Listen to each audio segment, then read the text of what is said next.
Check, check, check. 1, 2. Check 1, 2, 3. 1, 2. Check 1, 2. 1, 2. Check 1, 2, 3. 1, 2.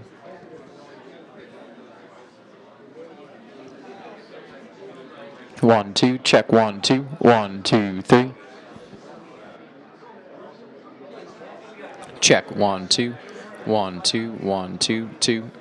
Check 1, 2, 3. 1, 2. Check 1, 2, 3. 1, 2. Check 1, 2. Check 1, 2, 3.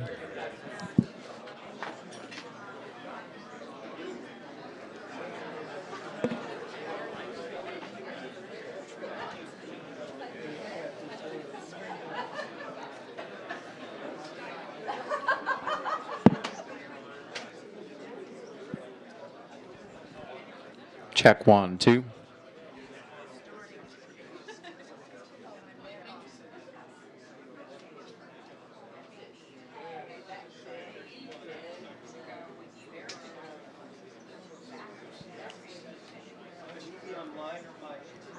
It should be online if he's going to the mailbox. That's what I said, but he's still not gotten it. Keep an eye on me back to Okay.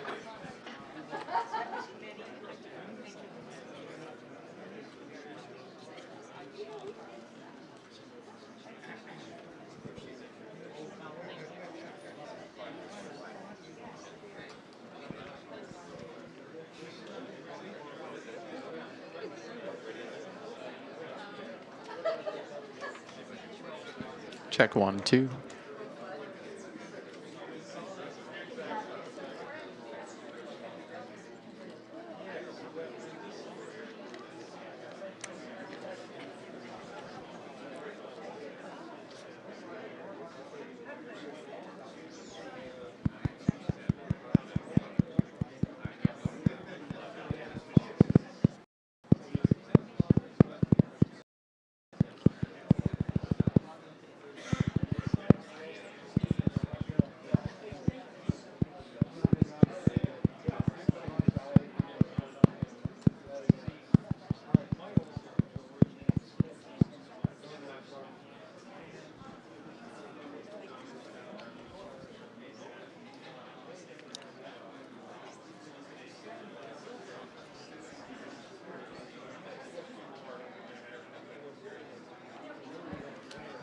Check 1.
bypass it was going straight around over to our camera. No way. So I popped it in. Can you give me one more quick mic check? Yeah. Give me 15 seconds to get you there.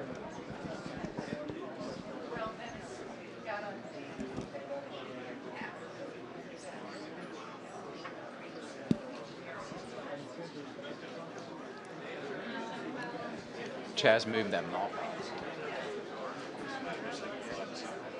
It wasn't plugged in. I guess just moved it, didn't plug it in. But he said he would move it for me, so that's why I was like.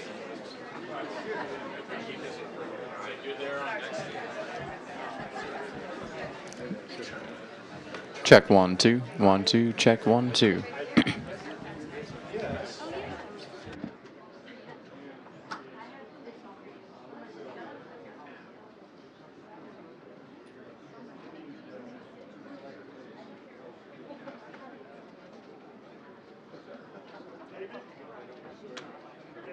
You've got assigned seating, but if you're comfortable there, I'm sure you're fine. I have a little.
Good afternoon. I'm Fred Kemp. I'm President and CEO of the Atlantic Council.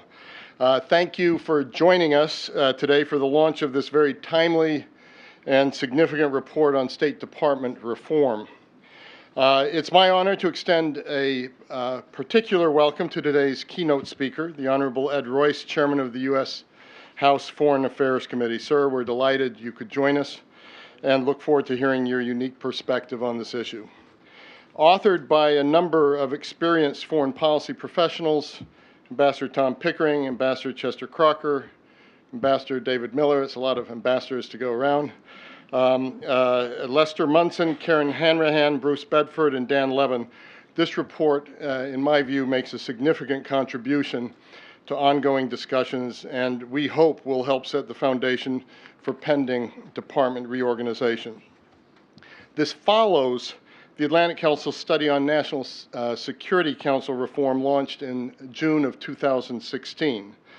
Following the release of the report, the House Foreign Affairs Committee held a hearing in September 2016, during which Chairman Royce observed that in order for the NSC to return to its original function, the Department of State must first return to its own, and he encouraged the authors to take on State Department reform as their next effort. So here we are. You ask, Mr. Chairman, and the Atlantic Council delivers. To account for the larger scope of this project, the original group of authors expanded their ranks and together identified 5 key reform areas to address: structure and process, personnel, budget, congressional relations, and USAID. I don't know how this happened, David Ignatius, but someone leaked to Karen DeYoung an early report, a copy of this report, and she focused in her piece in today's paper on the USAID portion of this, where it calls for maintaining the aid agency as an independent body that will integrate and coordinate all U.S. foreign assistance, including that increasingly undertaken by the military outside of direct combat contributions. So this part of the report alone is worth reading. Quote from the report, every presidential administration since the 1970s has attempted to reorganize the U.S. government's foreign assistance capabilities. The result is that more than 25 federal agencies engage in foreign assistance with no single point of integration, no mechanism to hold them accountable, and no evidence of improved performance. So throughout this 8-month effort, the authors stayed in close communication with the Department of State, with Hill leadership, current and past Foreign Service officers, and a broad scope of national security professionals, keeping all informed on the progress of the work. The report exemplifies a true understanding of the State Department's role in our national security apparatus. As Brent Scowcroft states in the foreword, the Department performs a crucial role in defending and promoting our interests. So for effective U.S. leadership on the world stage, and for global stability, it's essential for state to function as efficiently and effectively as possible. I'll leave it to the authors to get into the key recommendations of the report. However, I will note that the State Department itself is scheduled to release the first iteration of its own reorganization plan on September 15th. Our study can, and I hope, and I would say should, serve as a roadmap or a help for a roadmap for Department of State reform efforts. It's now my privilege to say just a few words in introducing our keynote speaker. Chairman Royce is a U.S. Representative for California's 39th Congressional District and has served as Chairman of the House Foreign Relations Committee since 2013. He's also a senior member of the House Financial Services Committee. He has an impressive and extensive list of accomplishments and a proven dedication to promoting foreign policy that ensures our continued security at home. As I mentioned earlier, it was on his guidance that the authors undertook this project, and we are so pleased to have him here with us today. Before I turn over the floor, just to make clear, this event is on the record, and you can join the conversation online on Twitter at AC Scowcroft and using the hashtag AC strategy. With that, Chairman Royce, welcome to the stage. Great, thank you. Thank you very much, Fred, and I'd like to also acknowledge my wife, Marie, who is with us. And ladies and gentlemen and members of the Atlantic establishment, I'm sorry, I meant council. I'm sorry, We Pacific Californians have been doing that since Reagan, and David Miller, I think, has been doing that since Nixon. But I would like to thank Ambassador David Miller, who discussed NSC reforms at our hearing. That was in September. And, of course, also Ambassadors Thomas Pickering and Chet Crocker and everyone who worked on this report. This, I think, very distinguished group has worked in every administration since the Nixon administration. And their recommendations are based not on ideology, but on decades of experience and a steadfast commitment to our country. Many of you know I try to run the Foreign Affairs Committee in a very bipartisan way. And I think that when you look at this report, it's called the State Department Reform Report, but at its core, this is really about how to improve America's national security and how to promote our interests around the globe. And that's because America needs an effective Department of State. We need an effective USAID to confront the national security threats and to promote our U.S. interests. We clearly need a strong military, but diplomacy matters too. It helps keep America strong. It helps keep our troops out of combat. Simply put, defeating ISIS and other threats require a strong State Department and Foreign Service. That is what the generals say. I've held 3 hearings in the past year to more closely examine the effectiveness of state and USAID. And last September, we held a hearing on these National Security Council reforms, and heard, as we've said, from Ambassador David Miller and other distinguished witnesses about getting the NSC back to its core purpose of advising the President on foreign policy rather than implementing policies that should be carried out by the State Department and by other agencies. In March, the committee held a hearing which examined the role of foreign assistance in our national security and whether the United States effectively aligns aid and our national security objectives. In June, Secretary Tillerson appeared before our committee to discuss the administration's budget and its potential impact on our national security. It is clear the State Department is our most important foreign policy institution, and anything we can do to improve its effectiveness and efficiency will allow us to better address the fast-moving threats and also the opportunities that we face overseas. So we must ask and answer some core questions here. Are we organized and equipped to achieve our national interests? Are we hiring the right people? And are we training them to meet the evolving challenges our nation faces around the world? And that is why the Atlantic Council's effort to examine how to improve the State Department and how to improve the USAID is more important than ever. Some of this is about resources and priorities. Leading takes resources. Sufficient resources are needed for our military, for sure, but also for our diplomats working to end the many conflicts impacting our security. In today's well-connected age, in which threats can come from anywhere, we also benefit from a broad diplomatic presence and support for our humanitarian relief, our development interests, and health specialists around the globe. And that takes resources too. I've been clear that I do not support deep cuts to the State Department and Agency for International Development that undermine national security. When the administration first announced its proposed cuts of over 30%, I expressed my concerns and said we should be supporting, not slashing, anti-terrorism, law enforcement, humanitarian programs, given the growing threats that we face. And I was not alone. I am happy to say that after taking a hard look at our national security priorities, the current House appropriations proposal for the state and foreign operations budget cuts in the neighborhood of 10% rather than the over 30% originally. There is no question that improvements can be made, but we can walk and chew gum at the same time, so to speak. I know we can pursue our foreign policy interests while improving efficiencies within the bureaucracy. And I am grateful for the work of the Atlantic Council and the experts who are here with us today to help drive that effort. Some of this, frankly, is about improving relations between state and Congress. We need strong communication between the administration and Congress. Too often, administrations go it alone.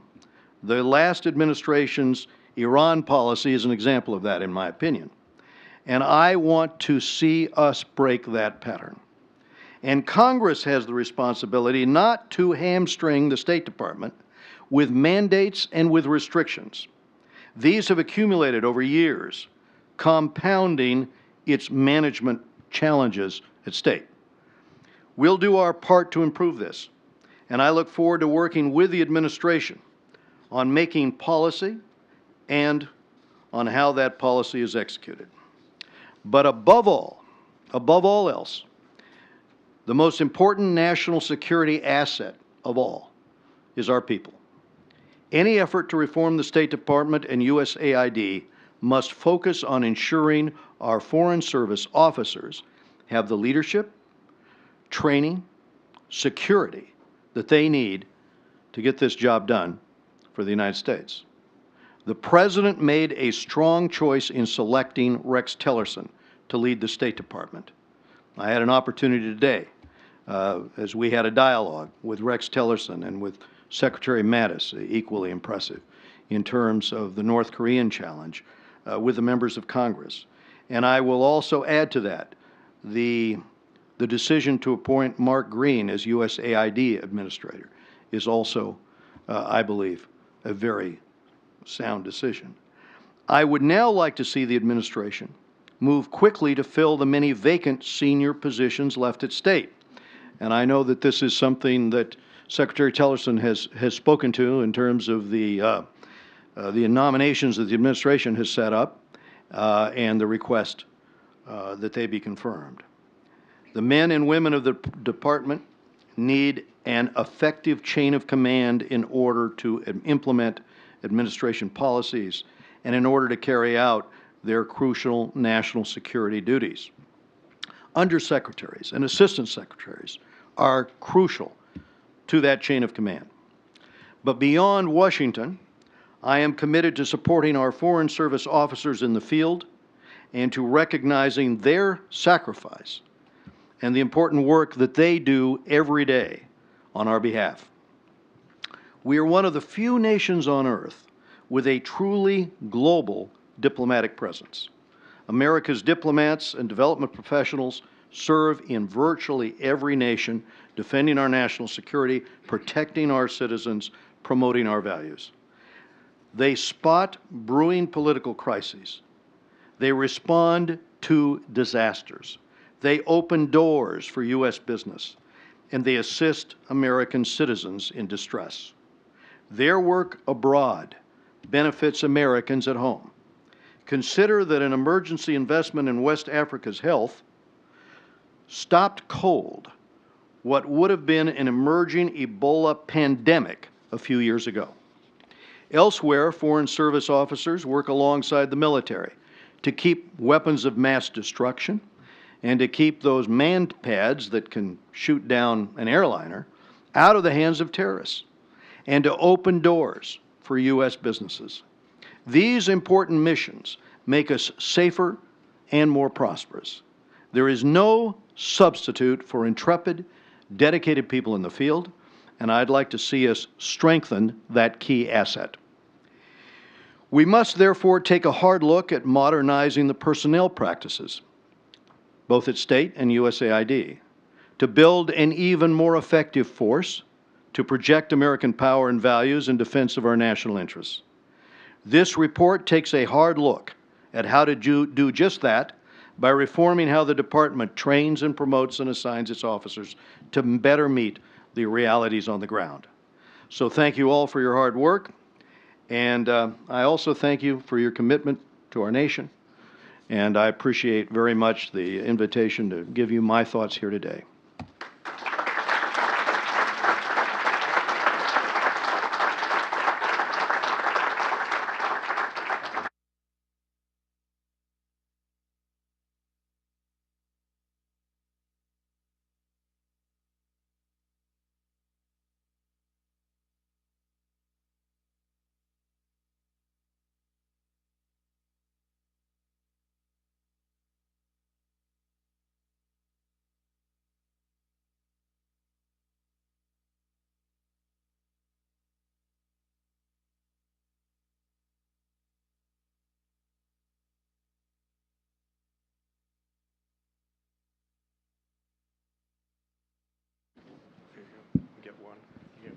Get one? We don't get two? Okay. Is this live? Yes.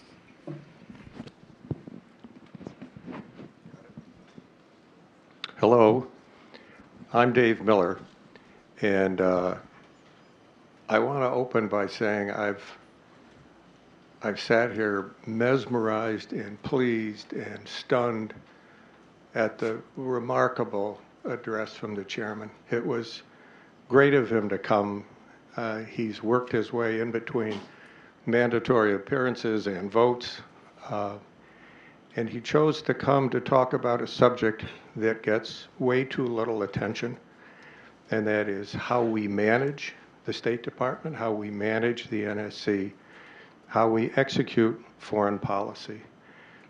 We, as the chairman mentioned, this goes back some years, and it's important for you all to get a little sense of the history.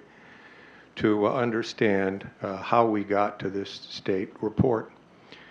3 or 4 years ago, a group of us old guys who had hung out around the State Department or the CIA or the military became troubled at the inability of our country to execute reasonable policies. And we began to worry that the awful line that we've learned how to snatch defeat from the jaws of victory seemed to be coming true too often. We in this town have an amazing ability to discuss policy ad infinitum and not much time to say, are we capable of doing it? That's, if you're in the private sector, you spend a lot of time wondering if you can really do what you say you can. And so we set out to write the NSC document, which, as you've heard, was the subject of testimony, and set the stage for the request to do this study of the State Department. One of the quotes that drove that effort was provided by then retired General Jim Mattis, who said to us, remember, David, bad process beats good policy 9 times out of 10. And I think, sadly, he's correct. For those of you who follow the performance of our country overseas, we have failed to achieve a number of goals that we ought to have achieved because the objectives were fine, but the execution was poor. So we set out to do this state report. As one of the wise authors who's sitting here, who will go nameless for a little bit, when we proposed this idea, this chap said, you know, David, the State Department is much bigger than the NSC. And, and Dr. Crocker said, I'm being roped into another project. And so off we went. To do that, Pickering, Crocker, and Miller needed to ask for a lot of help. We set out by saying, what subjects would we concentrate on to pursue improvement at the department? We also used a bit of a funny line for us, and that is, if you bought the department, what would you do with it? And so for those of you who have a martini tonight, you might think about that line. If you suddenly owned the department, what would you do with it? The 5 subjects that have been mentioned struck us as the most ripe for improvement.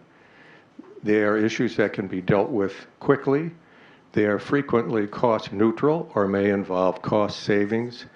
And we think that concentrating on them made a lot of sense. You've heard this subject, structure and process, badly needs to be reformed.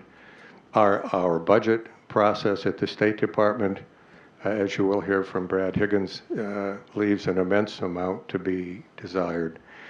Personnel, as the chairman said, drew our attention. Relations with the Congress have been poor, as I suspect everybody in this room knows. And Karen Hanrahan picked up the task of how do you integrate USAID and the State Department efficiently. I want to say just a few words about the authors so that you understand that they have a background which allows them to write with some standing on these issues. I'm going to start off with Brad Higgins and my favorite line of this whole thing. Brad decided that he wanted to pursue a career in the public sector sometime, so he began his career in finance at Goldman Sachs. And then went on to Credit Suisse. And at that point was struck by the idea that he might spend a year in public service at the State Department. He was there for 5 years and was the assistant secretary responsible for management of the budget. So when you read his ideas about the State Department budget, you're talking to a man who wrestled with this for a good period of time. The Congressional Relations section was written by Lester Munson and Jody Herman, a dynamic, bipartisan, remarkable duo who generally get through 5 minutes or so without having a partisan dialogue. Lester was the staff director for the SFRC, I think spent 20-some years on the Hill. Jody was the staff director for the Democrat side on the SFRC, worked for Senator Cardin. The comments about congressional relations are terribly important. We are dysfunctional. State has a limited number of very important clients, the president and sister agencies of the foreign affairs community. And it has a board of directors of 535 members. And it's safe to say that not all of them are wildly enthusiastic about the performance of the department. Randy Beers, who with a good lack of prudence started his public sector career as a Marine Rifle Company commander in Vietnam, and went on, I suppose, also with a lack of prudence to become the acting secretary at DHS before he left public service. Karen Hanrahan, I've looked at Karen and I've said, there's not a trouble spot in the world that you haven't wanted to visit to work in. But she was also the deputy assistant in the Bureau for Democracy and Human Rights and helped Jack Lew write the QDDR for state. And I've one last thing to introduce Dr. Crocker. In the middle of writing this report, some people who should probably go unnamed on the HVAC staff said, this is a fine document with a lot of recommendations, but it doesn't say anything about what the department does. To which I said, everybody knows what the department does. Why should we take ink to write that? And the comment was, no, they don't.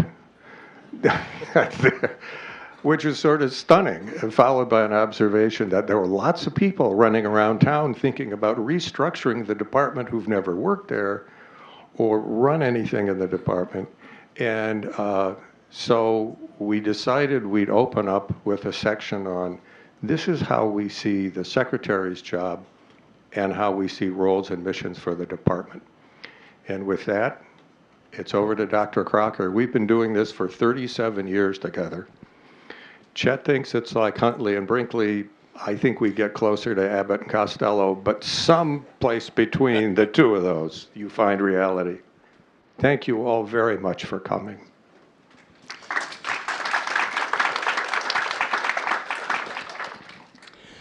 Thank you very much, Dave. Can everybody hear me?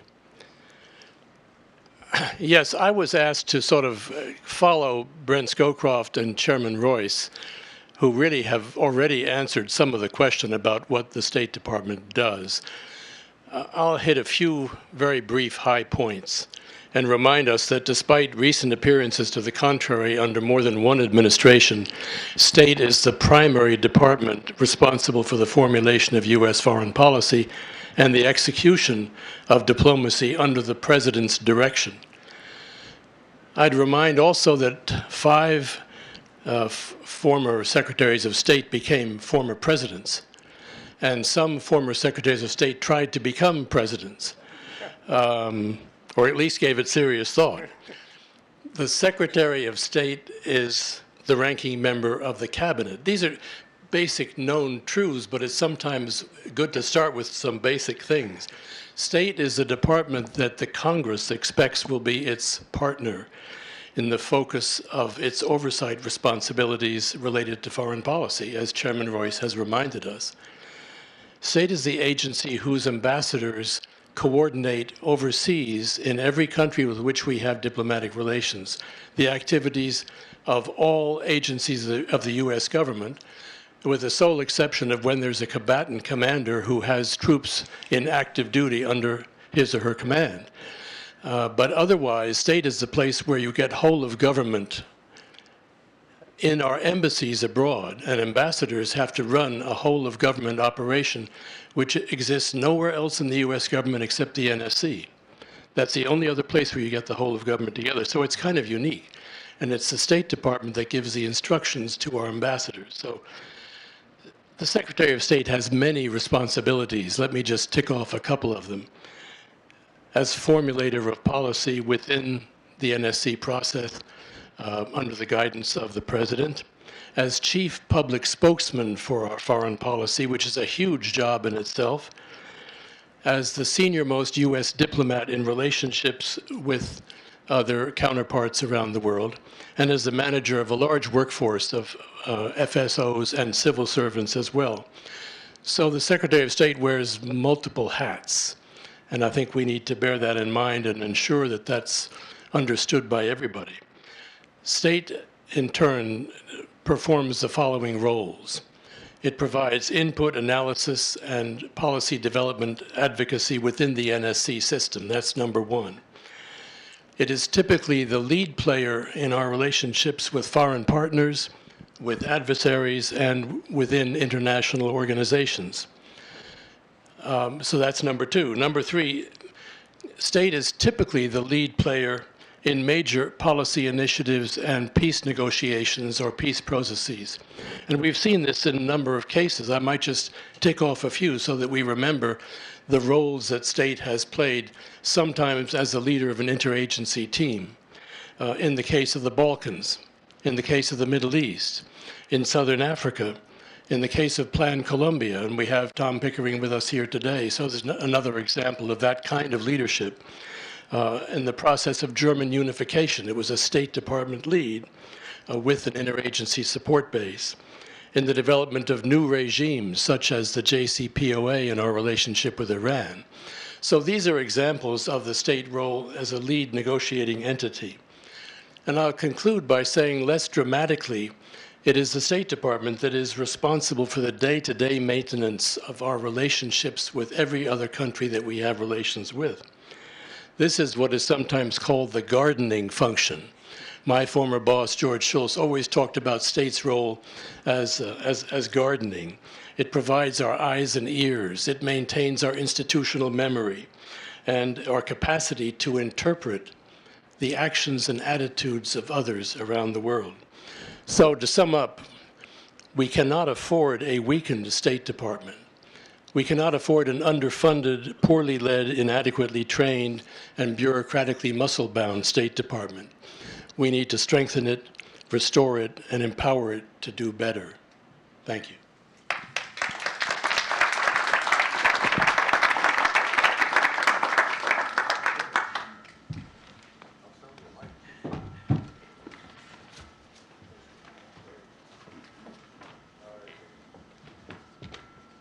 You're of course down at the other end.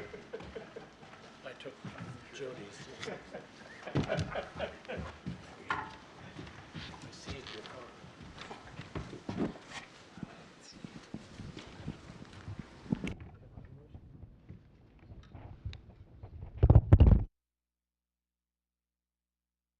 Me.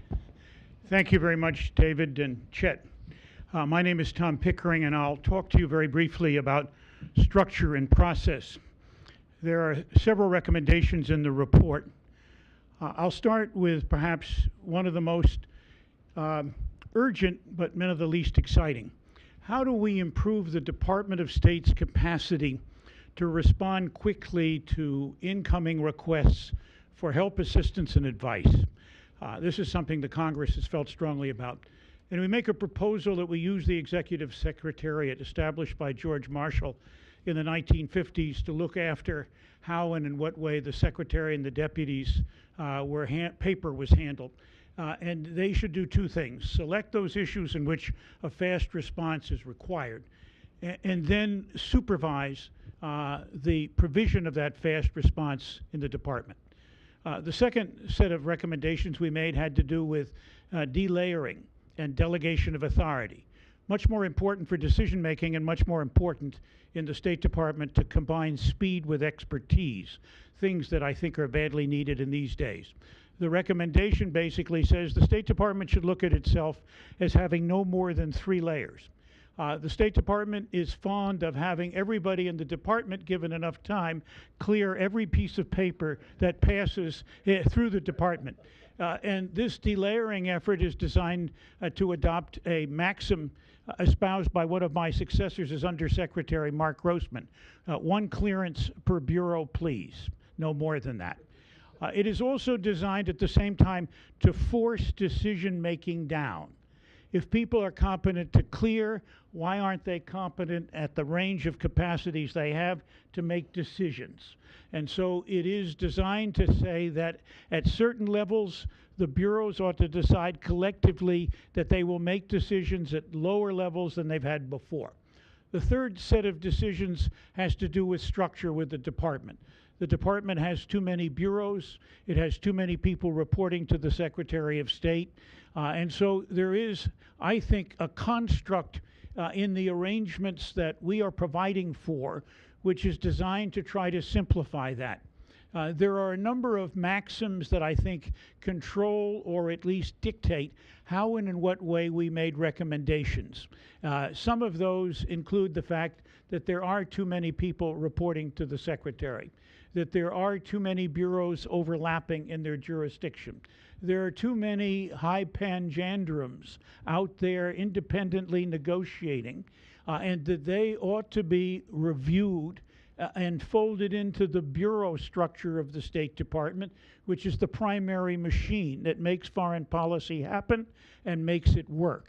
And we're happy to see that this administration has already accepted and adopted most of this recommendation in a set of ideas that was put before you all within the last 2 weeks.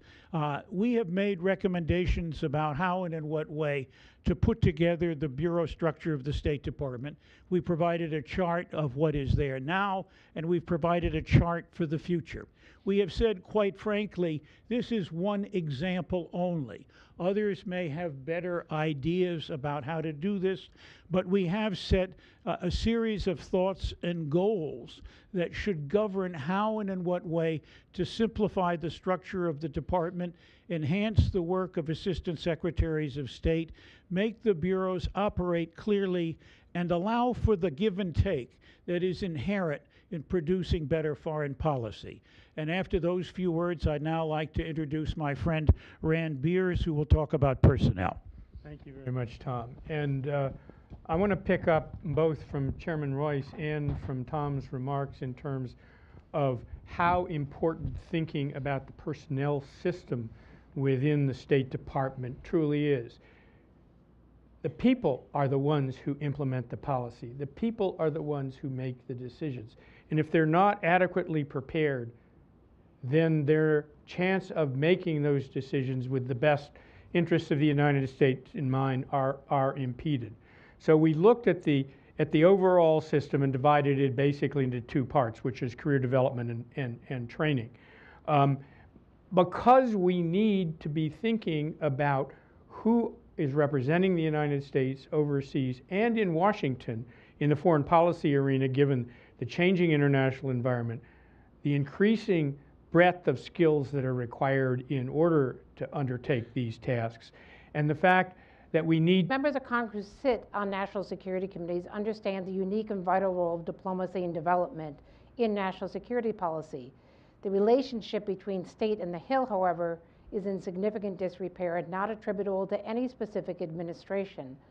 The department, the feeling on the Hill at least, is that the department sees the Hill as a parochial interloper in the conduct of the nation's foreign policy, with that bothersome constitutional mandate to confirm its appointees that require members of the department to go up to the Hill and get their advice and consent.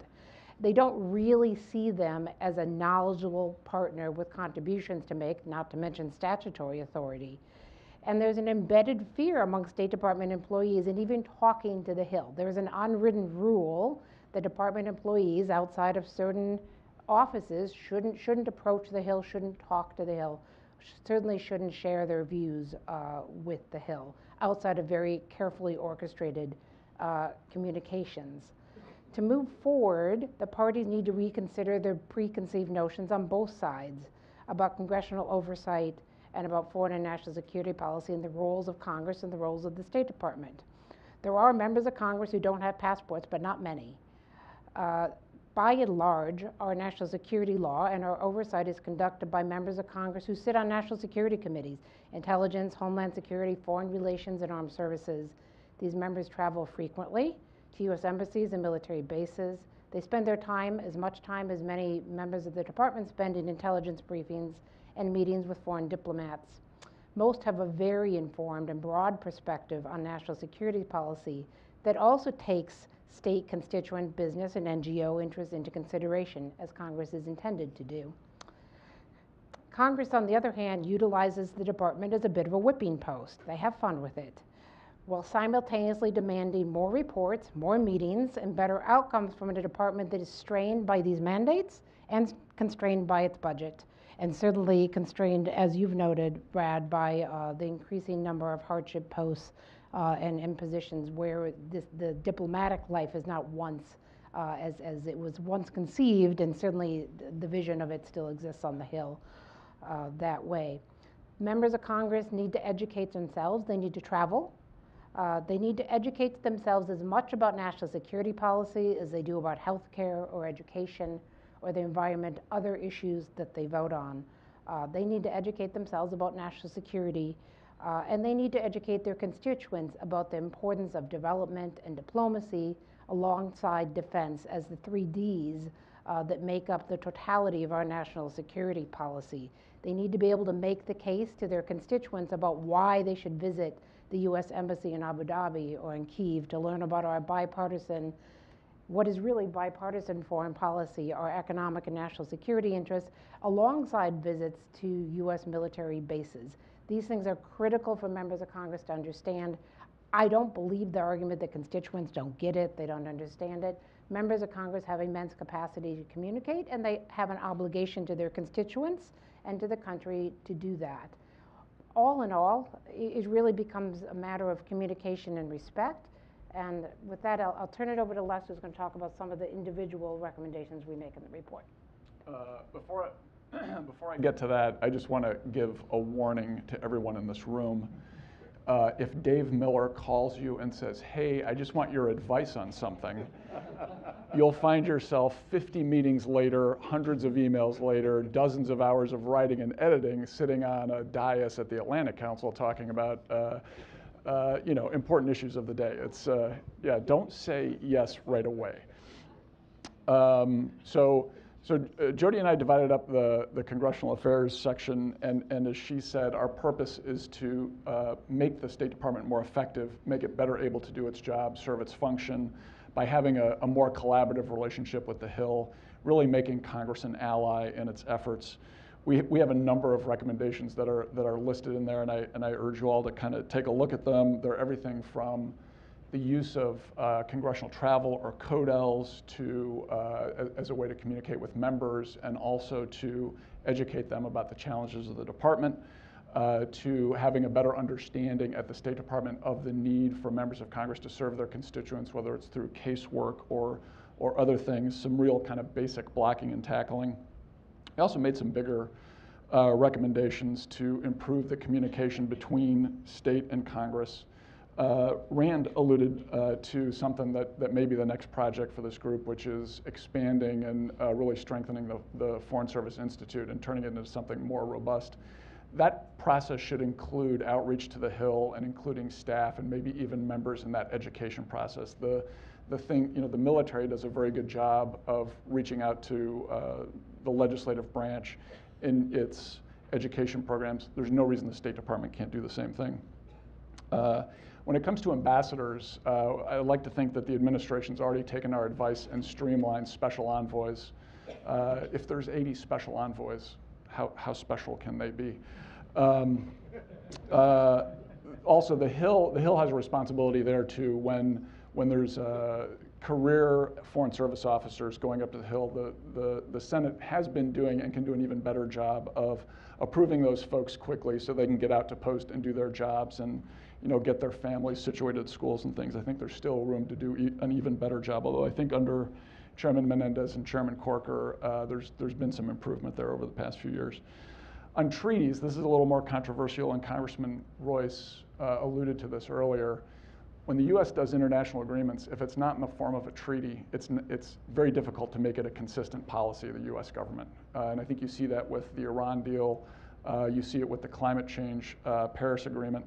It's better if the administration approaches big issues like those with a mind to, we need to get the Senate to approve this as a treaty. That makes it the law of the land. That gives the Congress an investment in the process, and it makes it a more sustainable policy. On the Hill, members of the Senate in particular, and occasionally in the House as appropriate, should be participating in those negotiations. The administration should facilitate that. That's going to strengthen the whole process. I think our biggest, between Jody and I think our biggest recommendation, though, is that the State Department authorization process be revamped. The Congress hasn't passed into law a real State Department authorization since 2003.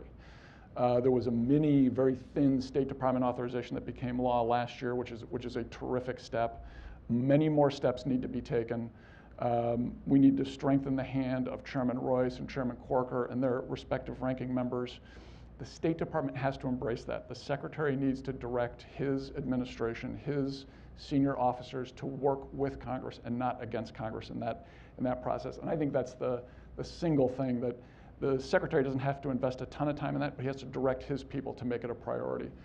And those are my comments. I'll turn it over to Karen, who took on the very easy task of sensibilizing the relationship between state and aid. Thanks, Lester. Yes, I'm in the enviable position of following 6 speakers, and I have 3 minutes to sum up our recommendations on an entire agency.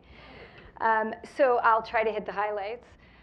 So first, we started with a few premises that informed our analysis. The first one was that this wasn't to enable a budget cut. We were focused, we started the discussion before any indication that USAID and states' budget might be cut, and we were focusing on effectiveness and comparative advantage. So what are the big, not all the recommendations, but some of the big things structurally and management-wise we could do to strengthen USAID's effectiveness and serve its comparative advantage. A second premise was that despite decades of reform going back to the 1970s and under almost every administration, there have been efforts to reform USAID and the State Department and our foreign assistance, and they've gone back and forth and zigged and zagged, yet every administration starts out by taking a fresh look at these organizations and these challenges. A third premise is that we weren't going to delve into the internal details of USAID and how to do development properly. USAID has, particularly given its resources and staff, it does a good job at development and its mission. Fourth, we wanted to start by asking fundamentally, what is it we think USAID should be doing that it's not doing, and what is the vision for that? So that brought us to our first exercise, which was to identify the problems that we're trying to solve, which sounds like a basic question, but that's where we started. The first problem we were trying to solve by our recommendations, was that U.S. foreign assistance is so diffuse and spread across so many agencies that it limits its potential impact. There are over 25 agencies engaged in foreign assistance and program and activities abroad, sometimes well coordinated with an ambassador and with USAID, and sometimes not. State and USAID have authority to oversee or coordinate about 70% of that aid, but not the other 30%. And state and aid have enough challenges between themselves coordinating, so it's not always well coordinated. A second problem that we wanted to address was that there remain very significant and important gaps in U.S. civilian capacity to address a lot of the challenges we face around the world, from violent extremism to weak governance capacity to building. And too often avoided. In reality, the congressional involvement with the State Department is the State Department's strength, and it's something that the State Department should be using, the Secretary in particular, to help execute the policies of the president, which by necessity must be done with at least some collaboration with the Hill. That's the design of our constitutional system. The Senate in particular has a huge role in the execution of foreign policy and treaties and appointments and other things. The State Department needs to use the oversight from Congress, from the Senate in particular, as a way to advance the president's agenda. And it's something that it should see as an opportunity. Yes, it gets a little parochial at times, and there are pet rocks. There's parochialism and pet rocks from the president too. There should be a way for smart people, and there are very smart people at the State Department, to use that to advance the interests of the country. And I think that's, and I do think actually in this administration, Secretary Tillerson doesn't get enough credit, frankly, for having a very collaborative relationship with key members of Congress, particularly in the Senate, to actually execute some very sensible policy. That's something that's been developing over the last few months, and it's one of the strengths of the current administration.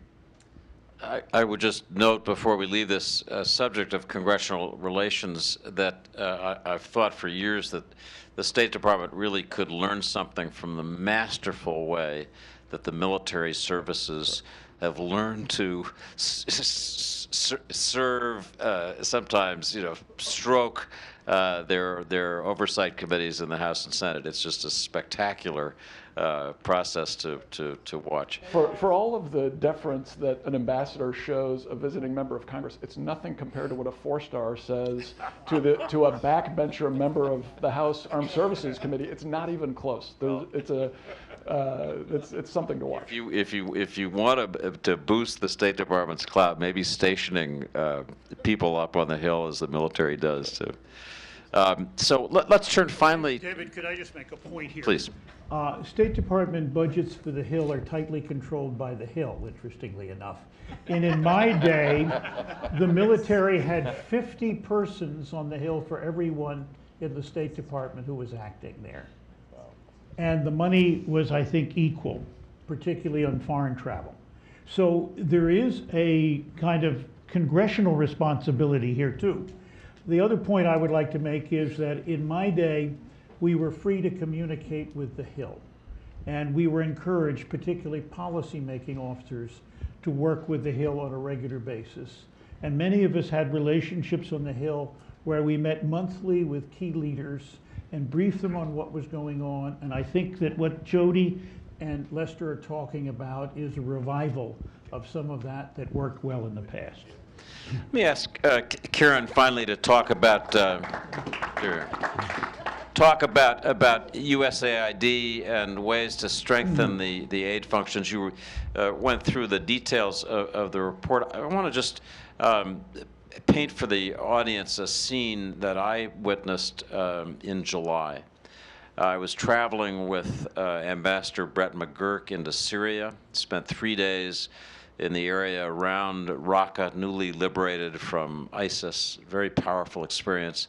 And the person who was, for all of the amazing military special operations forces who were there, who really was the command figure in this post-liberation scene, was a man named Al Dwyer, who I'll bet members of this panel know, who's been a veteran of every tough crisis, Haiti earthquake, Ebola in Africa. And there he was outside of Raqqa, coordinating the flow of food and assistance into the area and doing it masterfully. And I cite this because I just don't think that USAID has learned over the years to get credit, either abroad or at home, for the work that it does. Yes, it could do more work, but let me just ask you about strengthening the brand. How, in a crass way, how can you get more credit for what you do? That's a great question. And, interestingly enough, USAID has invested a lot in branding initiatives, but a lot of that has been focused globally. Yeah, I mean, it's correct. From my experience, and I'm not a career USAID person, but my experience is that when you're working with USAID folks, USAID is an imperfect agency like every other one, and every agency has their culture. When you're working with USAID folks, there's so much focus on the mission and getting the work done, and it's a discipline of development and humanitarian assistance, and they're focused and rigorous in the field. So the idea of branding themselves feels a little bit like they're like it doesn't quite fit with the culture, that it's a little disingenuous. So, I mean, that said, they have tried to brand themselves better. I think, part of it is there's also a real issue of agencies working better together. So some people don't give USAID credit because they find USAID hard to work with. And so, and there is a lot of, that's a complex issue and a lot of sensitivities around it. So, part of it is, as we've talked about, better integrating with State Department and DoD in a way that is, that over and over again demonstrates their value to those who tend to have more dominant voices in policy forums and other places. I would also say that State Department also, its branding has a problem. It has a problem with branding as well, in that the value of diplomacy. I mean, most people don't, even in Washington, they can't explain it, and they don't understand what it is. So, and one last point. I think part of what we recommended here, which is this ramped up, even more robust, more effective agency, I think is part of this issue of getting USAID known, and it's part of the branding issue, because they remain so tiny and so few people are doing so much work that it's, not a lot of people see them. So I do want to now turn to the audience, and I'd ask you please to raise your hands, identify yourselves, and keep your questions short, keep them real questions, and if you could direct them to a specific member of the audience, please. There's a mic runner. Yes, ma'am. Hello, I'm Elaine Sereo. I'm the Associate Rector of WIUU in Kiev, Ukraine. I live and work here in DC, and I really appreciate what has been said today, both by Mr. Royce and, of course, the panel. I find it very heartening. I come to this because I'm very interested. I've spent 7 years on the Hill in foreign affairs as advisor for a member of Congress. I've worked at the State Department for 3 years as in civil affairs, civil society. And so what I'm asking is, how has what been said here today, how does it correlate with what is actually happening within this administration? How does it correlate with what's been said by the president prior to coming in into the White House and since then? What do you see as what will be the outcomes in what you're presenting, which sounds absolutely wonderful and glowing, but seems to be at almost 180 degrees from what is being said by the administration? Good. I think that's a good question. Okay. We've got it. Maybe Tom could answer that. And then there's one thing on AID. Let's have one question at a time. Yes. Like one war at a time. With the greatest humility, correlation with the president's private remarks is something that taxes all minds extensively, and I won't attempt to try to do that.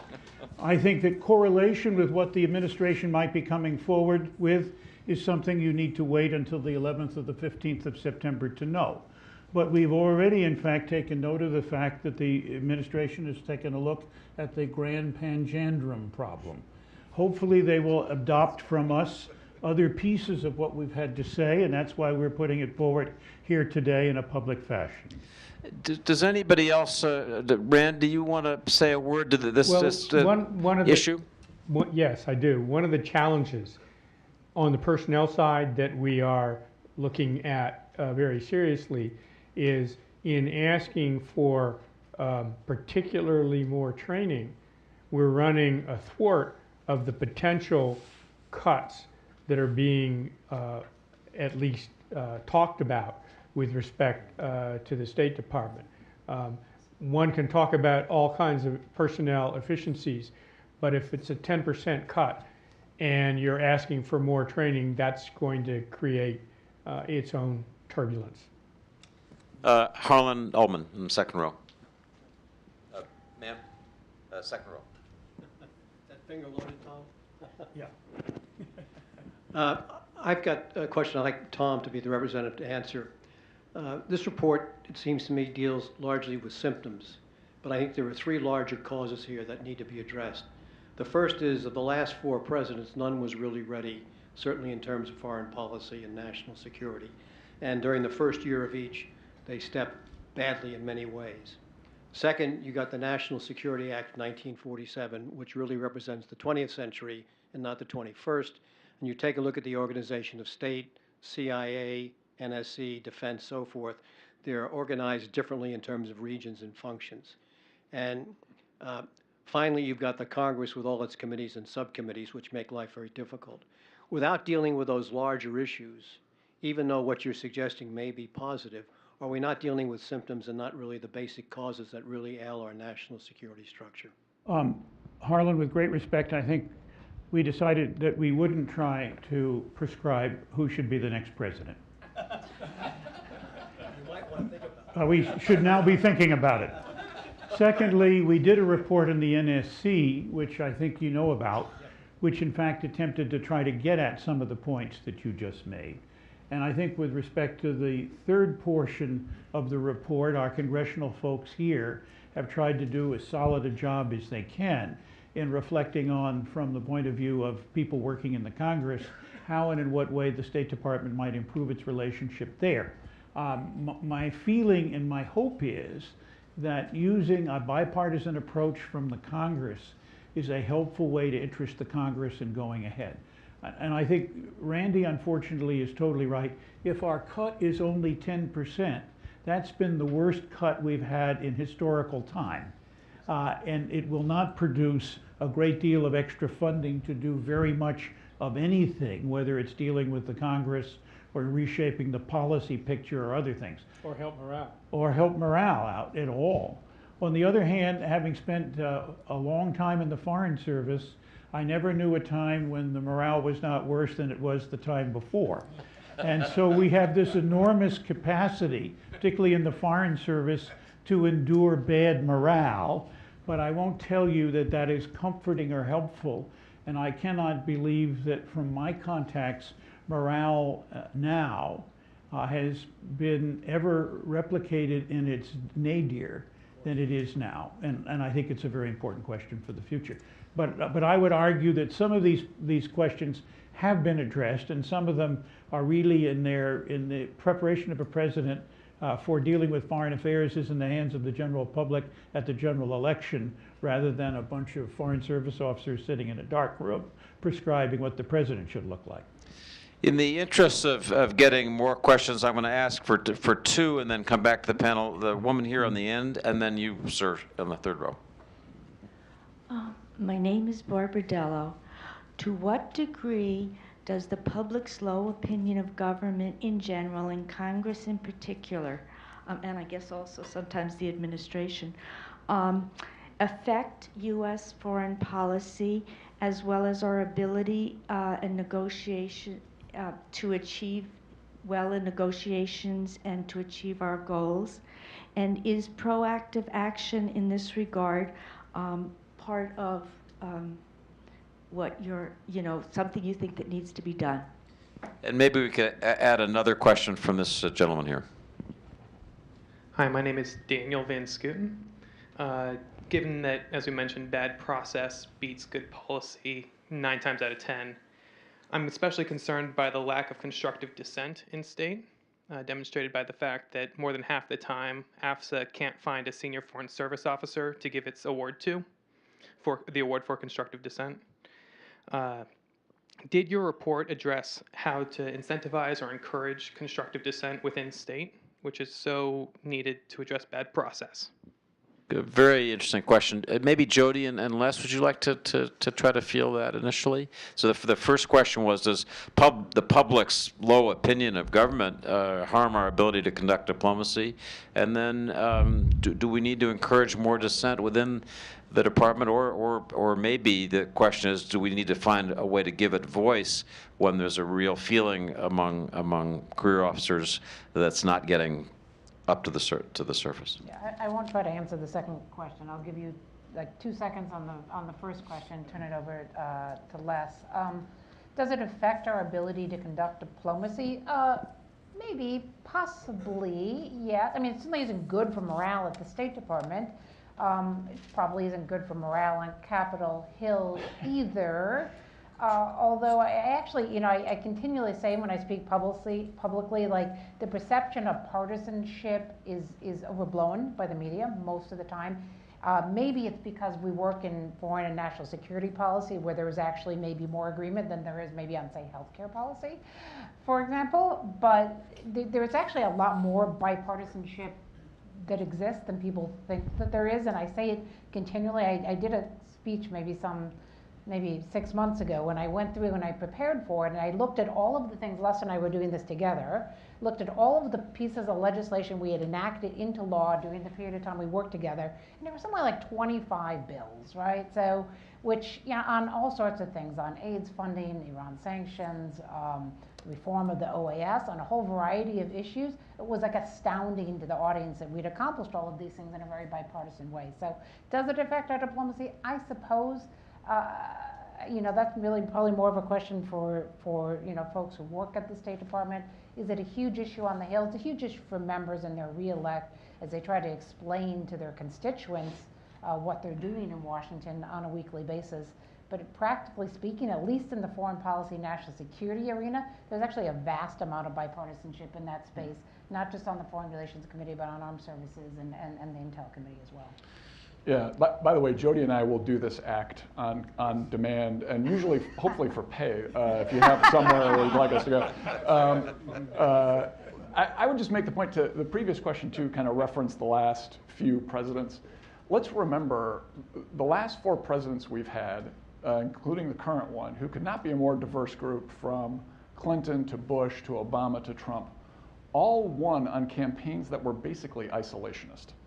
The American people, at the end of the day, vote for the candidate who is perceived as less internationalist. That's where the American people are. They are the actual rulers of this country, right? We're a democracy. We elect, the people that we elect reflect the voters. The voters do not vote for a robust international presence very often. You could argue that there was a terrific bipartisan consensus after World War II for a couple of generations. That's gone. And now what you're seeing now is a return to a very different approach from the voters, and they're very skeptical of the U.S. role in the world. So it's probably a good thing that there's not a general huge amount of support for the U.S. to take robust steps in the world. People who are in policy-making positions should be mindful of where the American people actually are on a lot of these issues. Brad, could you address this dissent? You're our management guru. Could you speak to this question of how to surface dissent in the department in a productive way? Well, let me add one comment to, and David, you brought it up before about the embassies, how well they work together. Your question was about perception overseas. There's going to be a general perception about America, but one of my jobs back at the State was doing the performance reviews for our embassies, and I was absolutely stunned by the impact of what a good ambassador had and a well-functioning embassy. They are the outpost for America. They are the people that are dealing on a daily, and we all know politics is all local. So if you have, and we've talked about people, having great ambassadors, there's no money you can put, to replace them. So this concept of personnel and having 20 Ryan Crockers or Tom Pickerings in the process is what's going to make the State Department successful. Not the budget, but the dissent issue comes back to there were a couple of famous generals who used to go around, the guys in charge. Their job was to look for the mavericks and support them. And I saw that happen a couple of times when someone did something good for the department, but not for their bureau. They got negative reviews. Well, I went out of my way to make sure they got a Superior Honor Award. But I'm only the CFO. I was only the CFO. I think the secretary sets the lead by identifying people who are willing to step up and dissent. And I think that's, we'll wait and see. But I certainly hope most organizations look for people who are willing to stick their necks out. And we'll see. Tom, a brief thought from you about dissent. Yeah, I think it's a fair comment because, in fact, my experience has been that every day in the State Department there are 150 meetings. And those meetings take place between people who have different views about what the policy ought to be. Otherwise, there'd be no need for a meeting, including in functional bureaus who have to defend the worldwide scope of the policy, and in regional bureaus who have their own pet rocks and whether we can get along with country X by changing the worldwide policy. And so it's a matrixed organization in which that happens.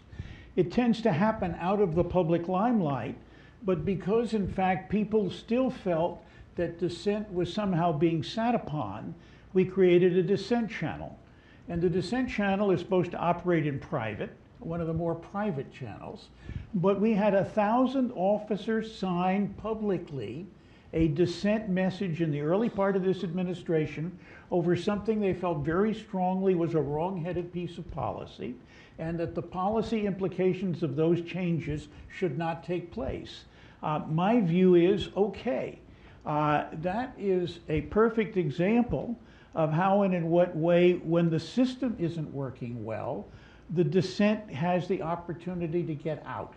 And my own feeling is that both of those processes have a place in the State Department, and they're there.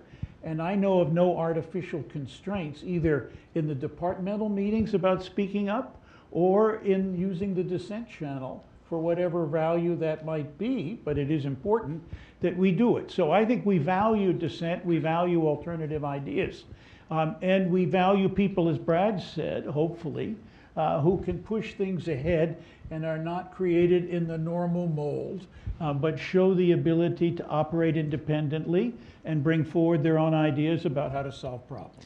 I'm pushing our time limit, but I want to recognize two questioners finally. The gentleman who has his hand up there in the gray jacket, and Ambassador Tao over here on the other side, and then we'll finish with answers from our panel. Hi, Robbie Grammer. I'm a reporter with Foreign Policy. Thank you so much for the great panel. I was wondering if you could grade Secretary Tillerson's performance for the first 8 months, A to F, what would you grade him? Thank you.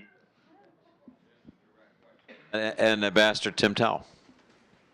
I will shout until the machine comes around. I'm a retired Foreign Service officer.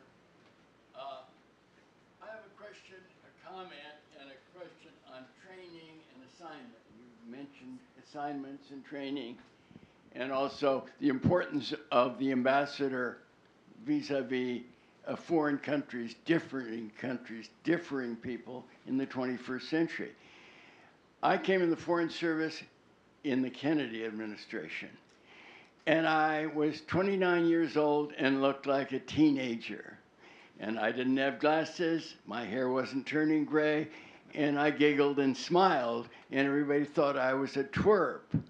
How does that work when you're assigned overseas, or even in dealing with the hierarchy of this wonderful building in the State Department? Sometimes, and I was in H for a long time, Congressional Relations, it works when you romance staffers and get access to things that you need to know. It's useful talking to a third secretary overseas, and they'll talk to you because you're nice rather than the son of a bitch that's the boss. I replaced a guy in Cuba as political officer in 79, 80, and he was bigger than I was. Nice guy, friend of mine. And he would order a cup of coffee or a mojito, and you would think he was declaring nuclear war. And in comes this teenager they thought was CIA. And I smiled and giggled. Do we identify in the personnel system and in the training system different kinds of folks. We should have nice people to deal in certain places, and you need mean people with those mean people in the 21st century. All right, Can so we do that? we're gonna close out by grading Secretary Tillerson, and I'm gonna just ask our first two lead panelists to be our graders, Tom Pickering and Ren, and then. I think Tim's question is, are we hiring people who are going to be good and charming diplomats? And if you can add that into your answer as well. Tom, great. Sure. Let me jump at this. What a foolish question, and what a fool to answer it. I'm trained in history, and I give my grades when history is finished. Very diplomatic. Very diplomatic. Okay. Secondly, a Foreign Service officer, if he's really good, should be able both to giggle and to drink mojitos. There we go. Ren, do you want to hazard a grade? You're the diplomat. What does that make me? Marine, yeah. I think Tillerson in this administration has performed well given the circumstances. And so I'm also, like Karen identified herself to be, an optimist, and I think I'm looking for the bright side, and I thought his level performance with respect to North Korea is a good place for us to think about being at this particular point in time, and other things. But the longer term is still to be written, and we really can't say much more than an opening shot. With respect to the personnel system, it would be nice, Tom, if everybody could be everything, but we know that everybody can't be everything. So I think we also in the personnel system have to figure out how to find and grow the Foreign Service officers for the variety of jobs that Foreign Service officers had, and make sure, because I was also a civil servant, that you integrate civil servants into that as well, because as Tom and I both agree, in many cases we hire those civil servants because they have particular expertise that's long-term, that's valuable to the overall role of the State Department. Maybe not being in an embassy overseas, but at least advising people in Washington.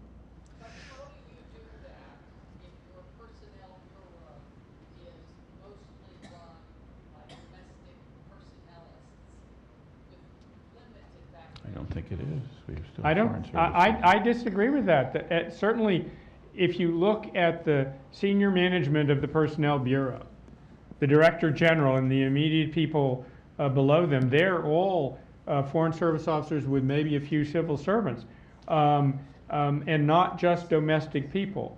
So I'm not sure I accept the premise of the question.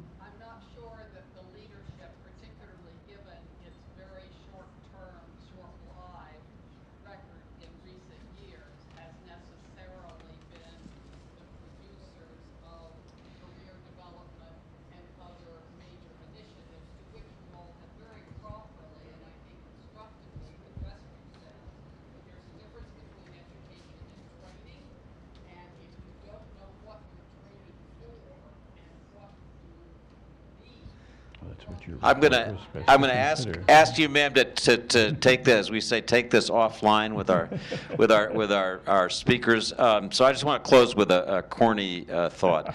We all know the experience these days of going to the ballpark and seeing the soldiers in and out of uniform, or going to an airport and people kind of stop and clap. We all feel that we want to be behind our military. One premise of this report, and it's the reason that I think it's so important, is it's really saying that as a country we need to stand behind our diplomats in the same way and help reorganize the place so it works better. So we all can stand up and cheer for the State Department too. Thank you very much, panel. Thank you, everyone.